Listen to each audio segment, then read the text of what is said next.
Hi, hello there.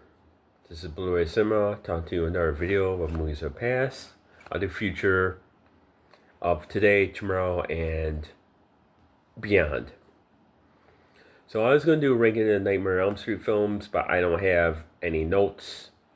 So I said, well, what can I do? So I do this. Review and rank the Phantasm films. So, Phantasm Collection. This came out a couple years ago. It came with a set with underneath was like a big spear ball, like this, stood up like this, and this was underneath all that. I took this out of that, and I had the spear ball all by itself. I said, okay, I can put this in and have good displayed. What happened was the spear, the plastic little spear thing, broke. So I said, okay, then I just keep this as is. So it's Phantasm Collection. They put all 5 films here, and they upscaled them a little bit. Here's the back. This is from Well Go USA, which does mostly action films, martial art films, some dramas, some weird sci-fi shit. But does this? How do I rank these? Well, let's go through them one at a time, then I'll give you my rankings. So this month for me is going to be all kind of horror films or ranking lots of like movies with the Halloween franchise and stuff like that, or thoughts on the new movie, or my top horror films, my top horror Blu-ray movies this month as well. I don't know if I'm still going to do, what's new on Blu-ray yet, /4K. I may continue to do that. I will try to get, when I do the Ranking Nightmare films, get the 4K box set of it. Because I really don't think, I haven't heard yet if they're going to break them up. Because I know the first one, see, people wanted the rest of them. They did. And I thought they were going to do one at a time. And I don't think they're going to do one at a time. I think with boxes, I think that's all we're getting. Because whoever got a limited steel, but you probably paid about 200 plus tax and shipping. You probably paid about $200 for the Amazon library case, steelbook, limited edition, whatever. You got the other steelbook one, the normal one without the library case. You probably still paid about 200. I want to pay about 90 or less, or at least about 100 or less than at least that, then paying 170 and then it gets up to 200. No. There's got to be something special for that. For me to go that far. And steelbooks to me are not special. Those rusty metal things, those squeal books are not special. So you waste your money on those, and they're and I know people have told me, oh, I like the artwork. And the artwork is ugly. I know, I wish Night of the Living Dead 4K was not a steelbook. I wish the Devil's Reject was like that too. I don't know why Lionsgate, why Sony is doing those fucking metal things. Nobody wants them. And people are just going right now, we don't want those metal things anymore. It's old. It's not good. And Lionsgate, would you stop limiting your shit? Please go back to your Vestron retail instead of exclusive. And exclusives for Vestron ain't that good, are not that good either. Because when you do All Me, which I don't care for, not many people do, or go to college, which nobody cares for because we know that sucks. And I forget we just did too. Yeah, it's you're doing Hider in the House, which not movie nobody hardly any about unless you heard. And I think I've seen it. It's not that good. Not as a horror film or standalone film. It's not that great.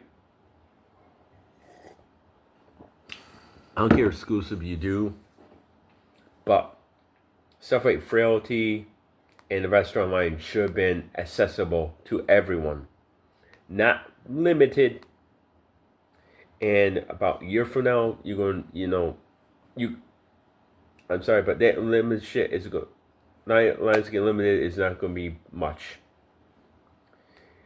It's going to probably fade away. Why this stuff like?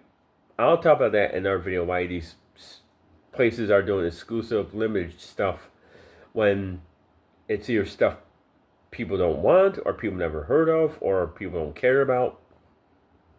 Where it should be accessible to everyone.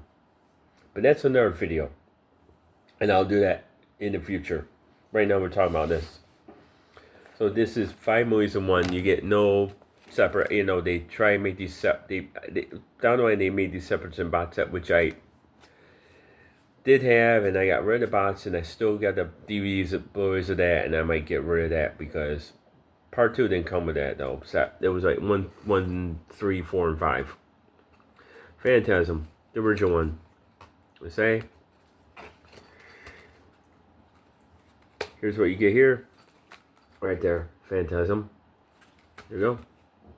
And you get, it's from 1979. It's not rated.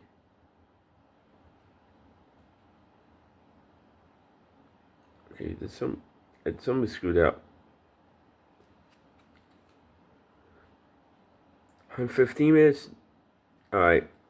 They're in it in the feature, so yeah. It's like 90 minutes, but then they're adding other stuff for special features. Okay. Or it's 175 minutes because they're in the movie, which is 90 minutes, and the rest, and the other time for special features. So, New Dunes contain a commentary featuring Don Cascora, the director, and the cast, and crew of Phantasm. New Phantasm, a horse-drawn hearse. Another interview.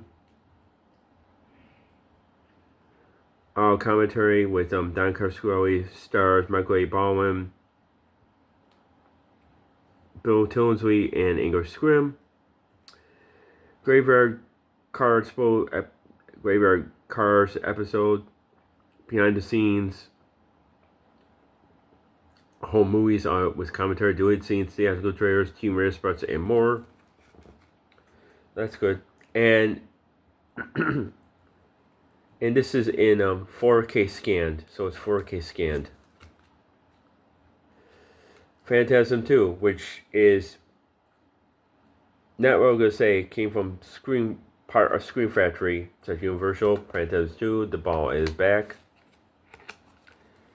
This is not one that is one of the worst Phantasm movies because they took the main kid, they changed actors because they couldn't have Michael Baldwin in it, so they have let's see here, James LeGros playing that part, and the only two cast they put in it was Reggie Bannister and Ingrid Scrim. The rest of the cast they changed. And so it's not that great because mostly it's a ball. And it doesn't make more sense. It doesn't make a lot of sense. It does in the first couple of minutes. After that, it gets stupid in a fun way. So this is probably the lowest point of the films. So this one you get new 4K scan, the original. Camera negative, supervised and approved by Don Cascora. New director's cut with additional gore. Audio commentary with the director, Ingrid Scrim, and Reggie Bannister. The Ball's Back featurette. The Gory Days featurette. Deleted scenes. Additional scenes from the original word print. Which, additional scenes from word print is nice. So I enjoy that a lot. Anything that has word print or scenes from word print is good. Is always good. I do recommend because my old films do not come with word print, and I think more should. And if they do, watch the word print, see what they filmed, see what's not there, see what is there. It changed. I mean, it slightly changes what they could have used or what they filmed, just in case. But it changes your little perspective a little bit and makes you appreciate stuff like this. Behind the scenes footage, theatrical reserves, TSS Through Galleries, Rare Encyclopedia Britannica, short film featuring English Scrim and I can't see a person's name.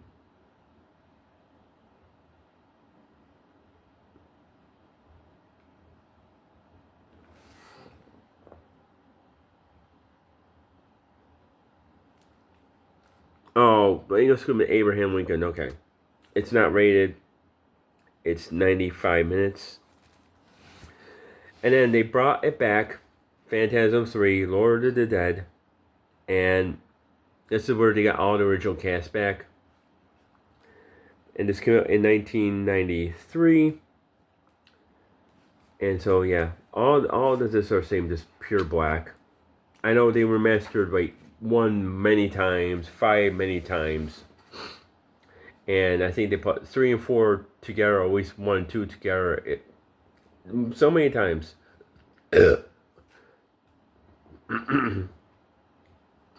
So yeah, all commentary with Don Cosquay and editor Norman Buckley. All commentary, another all commentary with actors A. Michael Bowen and English Scrim. It's Never Over, the making of Phantasm 3, Warrior Dead, Balls of Steel.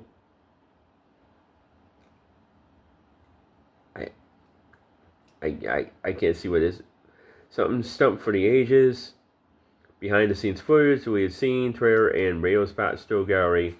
So there's 3 right there. You can see that. It's unrated. Phantasm 4, Oblivion.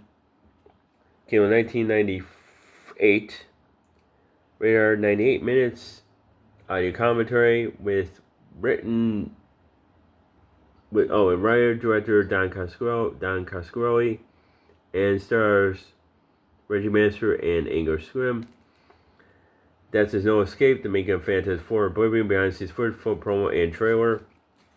There you go. So 3 has like a small little kid in it. Yeah. 2 doesn't make no sense. 3 is like a small little kid that Reggie and A. Michael Bowen, which his name is Mike, find this little kid who also, experience with the tall man, and then go on the road to stop the tall man, and they just stop at like a mausoleum and then crematory, and then the ending is just like real powerful stuff. It's so bizarre, but it's good. 4 is like 4 is where Mike and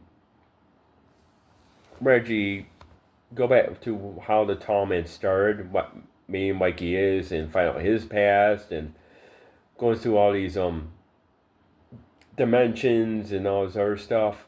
It gets very weird and bizarre, but it's very, very written and very, very good. And Phantasm 5 Ravager, which came out in 2017, 8 years ago. And it's 88 minutes. It's not rated.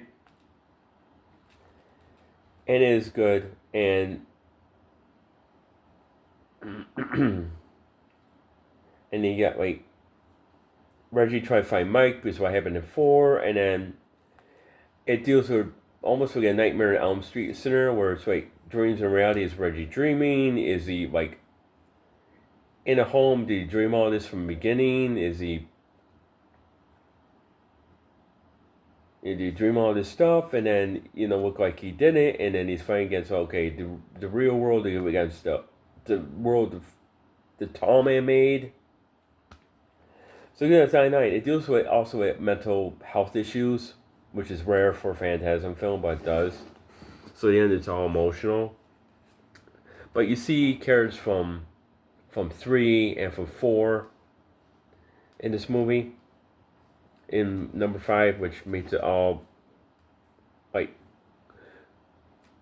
go together. So yeah, audio commentary was done with David Hartman and Don Coscarelli. It's David Hartman directed, not Don Coscarelli. For this one, the making Phantasm Manager, favorite actors A. Michael Baldwin, Cat Lester, and Stephen Jenkins. I forgot what role he played in the movie, but whatever. Deleted scenes behind the blue outtakes, teaser trailer, theatrical trailer. And then you get a bonus disc in the set too. Phantom bonuses were New Phantasm Manager, how it was made, Phantasm and You, a recap of the first 4 Phantasm films by Phantasm Manager director David Hartman, Phantasmagoria, Phantasm Memorial Mystery Tour with Reggie Bannister, Phantasm Genesis, and much, much more. There you go, right there. Stuff right there. And that's it. The 2 things, the silver things, cross-dimension was, and there's the spear with the ball. Which I had the spear, this never came out. But yeah. So the one that started out was Phantasm in 1979, which it's about 2 brothers. And one wants to leave, one doesn't want to leave his little brother, and then they know guy, the best friend is Reggie, an ice cream guy.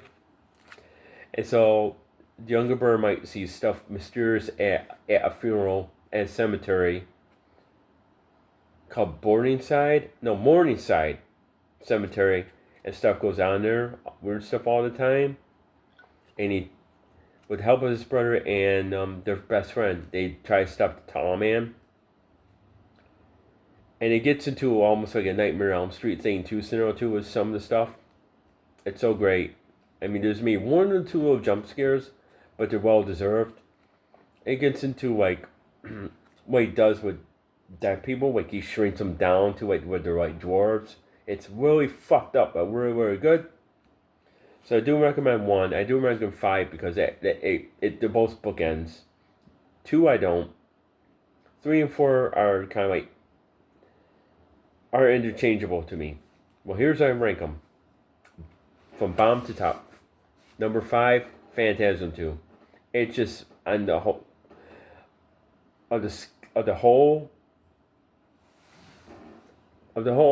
the movies together as a whole, because the casting changes, because Universal didn't want to use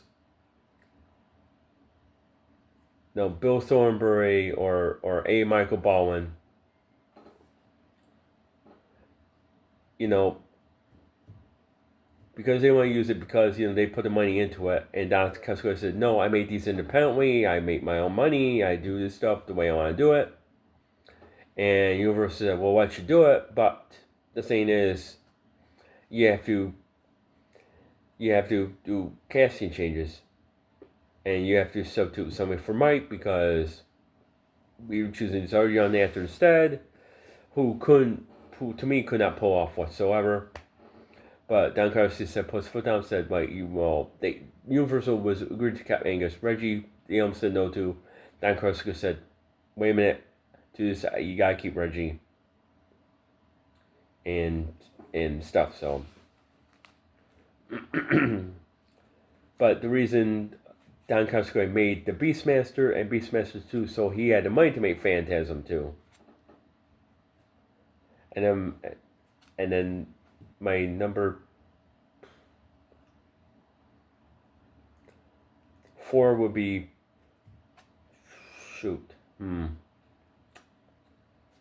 probably Phantasm 4. Oblivion would be after that. Just because that's interchangeable. Then 3 would be Phantasm 3. The number 2 would be Phantasm Ravager. That's a little bit better than 3 and 4. And then number 1 will always be Phantasm.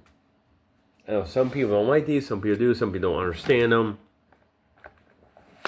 But they're good. There's Angus Scrimm right there, who played the Tom Man, God rest his soul. I know the rest of the cast is still alive. Yeah, right there, Phantasm Collection. But if you see this, on Amazon or online somewhere, you'll see the stuff that came to it where it's just this high. It came in plastic thing, and this is underneath, so you don't see this underneath. And in the back, the cardboard, it'll say Phantasm Collection, da da da da da da. And then you'll have, a collector's thing. It was a silver ball. And it'll come in a white case or it'll come in black, where you choose. But I think those are out of print, so I don't think you can get them for cheap. But if you do find them, I would give them as a set, because even give them individual is hard. In the first set that I had, not gonna find set here, and that was like 1, 3, 4, and 5, because I don't think Wild USA had right to get 2 yet, till a couple years later. But yeah, I got the first 2 films in 4K scan there, and the third 3 are not. Will these ever be 4K? I don't know. There will be. But that's it for this week. I mean, if you want me to continue to do stuff like this on the channel, please leave comments below. If you want me to do more what's new for Blu-ray / 4K, please let me know in comments below. Or that. Enjoy the weekend, and I'll see you on next. This is Blu-ray Cinema saying bye. And that's it for today. Sorry. Bye.